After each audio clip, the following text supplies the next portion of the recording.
for the media, I will tell you this is a serious group of people. Right? That's great. Thank you very much. Look at in over a decade, so the confidence levels, which they do, which means something. They think. Will you meet with them before you leave for Asia on Friday? Well, I will actually. I'd love to meet with them. I just want them to open up the country first. You know, the country is so hot right now, and they've never voted against, you know, continuation. They've never voted against. They've never done that. They're doing this because they have Trump derangement syndrome. But I would love to meet. I would like to meet with both of them. But I set one little caveat. I will only meet if they let the country open. They have to let the country open. The people want to go back to work. They want to be served. They need the services of some people, and a lot of people need the money, the payroll.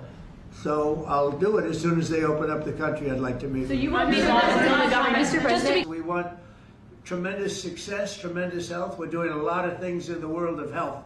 You won't meet with them until the government's open. The government has to be open, yeah.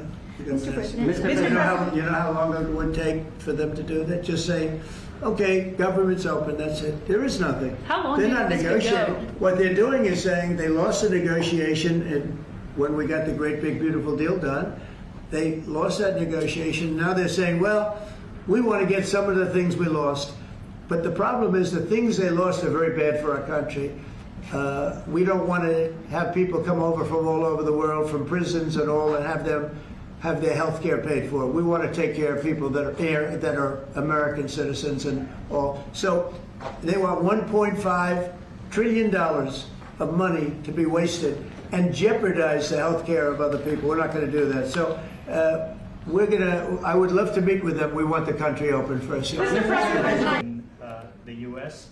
to make sure that we continue to drive innovation. And your investment's been very large. So how much have you invested, and do you plan to invest in the U.S.? Thank you. What a friendly group this is. No Democrats are here, right?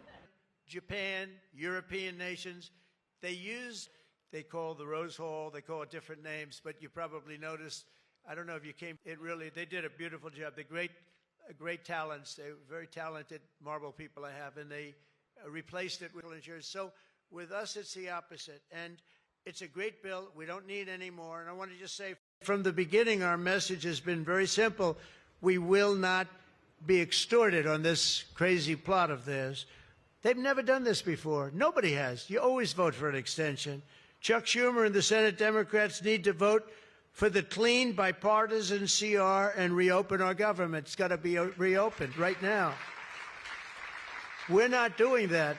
They are the obstructionists. And the reason they're doing it is because we're doing so well. We're doing well all over the world. Very well over the last 9 months, John, and you're doing a fantastic job. Kate's Law, and it's now again in Congress and in the world, which tells you about leadership, and that includes your leadership. So as you know, my door is always open to anyone. It's not like that AOC. How about her, where she said, she's talking about having rebellions and everything. She said, well, my door is always open. But she's not the leader. I'm sure the leaders felt very nicely about when she said her door is open. Who the hell wants to go into her door anyway? She doesn't know what the hell she's talking about. Republicans have already voted 11 times to get our government back and open for business. We have college, 312 votes. They said, it's very hard for a Republican. Sir, you have my vote. His wife was screaming at him on the other side. His tax cuts in history, all of these things, it all adds up that we should do fantastic. The only thing wrong with the midterms is that statistically, when you look, a president gets elected, and for some reason, and nobody, even the great John Thune, cannot explain to me, for some reason, even if he's a reasonably good president, and we've had success like nobody, but for some reason, you lose the midterms. I don't know why. I mean, the odds are tremendously against, like 92% or something. It doesn't make sense. If you have a great presidency, it only makes sense that you win the midterm. So there should be no reason for it. Somebody's going to explain there might be some dark, deep psychological reason where they want to vote the opposite way. I don't know what it is, but we have to win the midterms. Otherwise, all of the things that we've done, so many of them are going to be taken away by the radical left lunatics. They spent billions of dollars. They turned on the system, and it was stone cold blank. We're getting a brand new system. We have bids out now. We have 3 great companies bidding. And I want one bid. Sean Duffy's doing terrifically. I want one bid.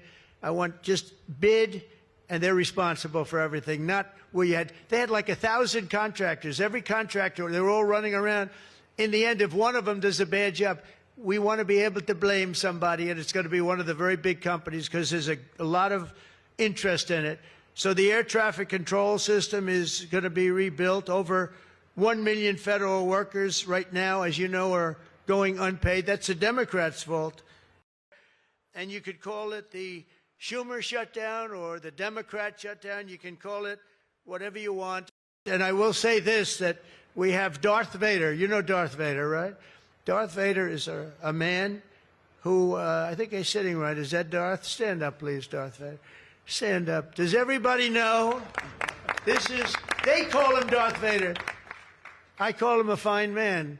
But he's cutting Democrat priorities, and they're never going to get him back. And they've caused us, and they've really allowed us to do it. And by the way, thank you. You're doing a great job, I have to tell you. So really a great job. This is an open mic. It's open to the world. I think they can hear me out on the street. If anybody wants to come up and say after John, say it. We're all friends, and you can speak your heart out. But we've got to get our government open, and the Democrats are trying to keep it closed. Thank you. John, please. Thank you, man. Thank you, sir. Well, Mr. President, thank you for having us. Let's hope that the Democrats get wise and starting perhaps even today, vote to reopen the government so we can get back to work for the American people. Mr. President, thank you for having us at your home. You have beautiful homes, and thank you for everything you're doing to make this such a beautiful place. This is America's house. We're delighted to be here. Thank you.